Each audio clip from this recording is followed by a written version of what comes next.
السلام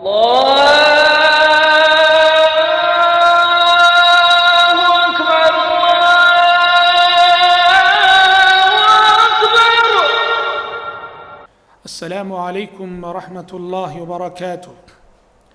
الحمد لله رب العالمين، والصلاة والسلام على أشرف الأنبياء والمرسلين وعلى آله وأصحابه أجمعين وعلى من تبعهم بإحسان إلى يوم الدين. أما بعد، سبحانك لا علم لنا إلا ما علمتنا إنك أنت العليم الحكيم. ناظرین کرام، اسٹوڈیو الاذان سے میں پروگرام کام کی بات لے کر آپ کی خدمت میں حاضر ہوں۔ انسان کی ایک بہت بڑی کمزوری یہ ہے کہ اس کی نظر دوسروں کی غلطیوں پر زیادہ اور اپنی غلطیوں پر کم ہوتی ہے۔ حالانکہ ہونا تو یہ چاہیے کہ ہماری نظر ہماری غلطیوں پر زیادہ ہوتی بمقابل دوسروں کے۔ شریعت کا یہی حکم ہے، شریعت کی یہی تعلیم ہے، اور اصلاح و تربیت کا سلیقہ اور قرینہ بھی یہی ہے کہ اصلاح کا آغاز اپنی ذات سے ہونا چاہیے۔ ہمارا معاملہ یہ ہے کہ اصلاح و تربیت کی جب بھی بات آتی ہے اپنی ذات کو بھول جاتے ہیں اور دوسروں کے پیچھے پڑتے ہیں۔ اللہ رب العالمین نے فرمایا، یا ایھا الذین آمنوا علیکم انفسکم لا یضرکم من ضل اذا اہتدیتم۔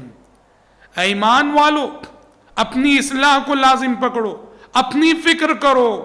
دوسرا اگر گمراہ ہو رہا ہے تو دوسرے کی گمراہی تمہیں نقصان نہیں پہنچائے گی۔ اپنی اصلاح کی فکر آپ کرو۔ دوسری آیت میں اللہ تعالیٰ نے فرمایا، یا ایھا الذین آمنوا قوا انفسکم واہلیکم نارا۔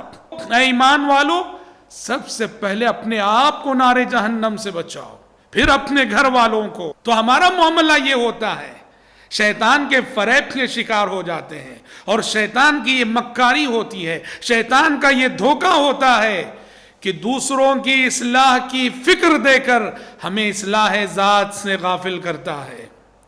ہمارے اندر کتنی کمزوریاں، ہمارے اندر کتنی کمیاں، ہمارے اندر کتنی کوتاہیاں۔ کامیاب انسان وہ ہے جو دوسروں سے زیادہ اپنی غلطیوں پر نظر رکھتا ہو، دوسروں کی خطاؤں سے زیادہ اپنی لغزشوں کا احساس رکھتا ہو۔ یہ مومن صادق ہے، یہ سچا داعی ہے، یہ سچا مبلغ ہے۔ بہادر شاہ ظفر کا ایک بڑا ہی خوبصورت شعر اس حوالے سے ادبی کتب میں منقول ہے۔ انہوں نے کہا، نہ تھی حال کی جب ہمیں اپنے خبر، رہے دیکھتے اوروں کے عیب و ہنر۔ نہ تھی حال کی جب ہمیں اپنے خبر، رہے دیکھتے اوروں کے عیب و ہنر۔ پڑی اپنی برائی پر جو نظر، تو نگاہ میں کوئی برا نہ رہا۔ کہا کہ ہم دنیا کی فکر کرتے رہے، دنیا کو تانا دیتے رہے، لیکن جب اپنی برائیوں پر نظر پڑی تو ہر برائی ہم نے اپنے اندر پائی، اور ہمیں لگا کہ شاید دنیا میں ہم سے زیادہ برا کوئی نہ ہوگا۔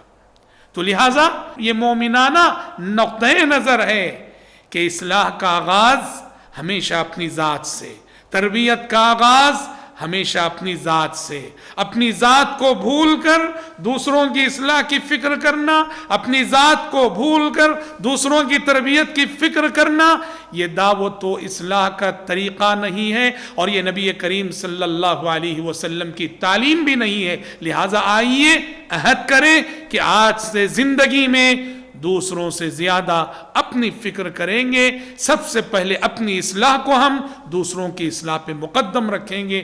رب العالمین مجھ کہنے والے کو اور آپ سبھی سننے والوں کو اس نصیحت پر عمل کرنے کی توفیق عطا فرمائے۔ آمین ثم آمین۔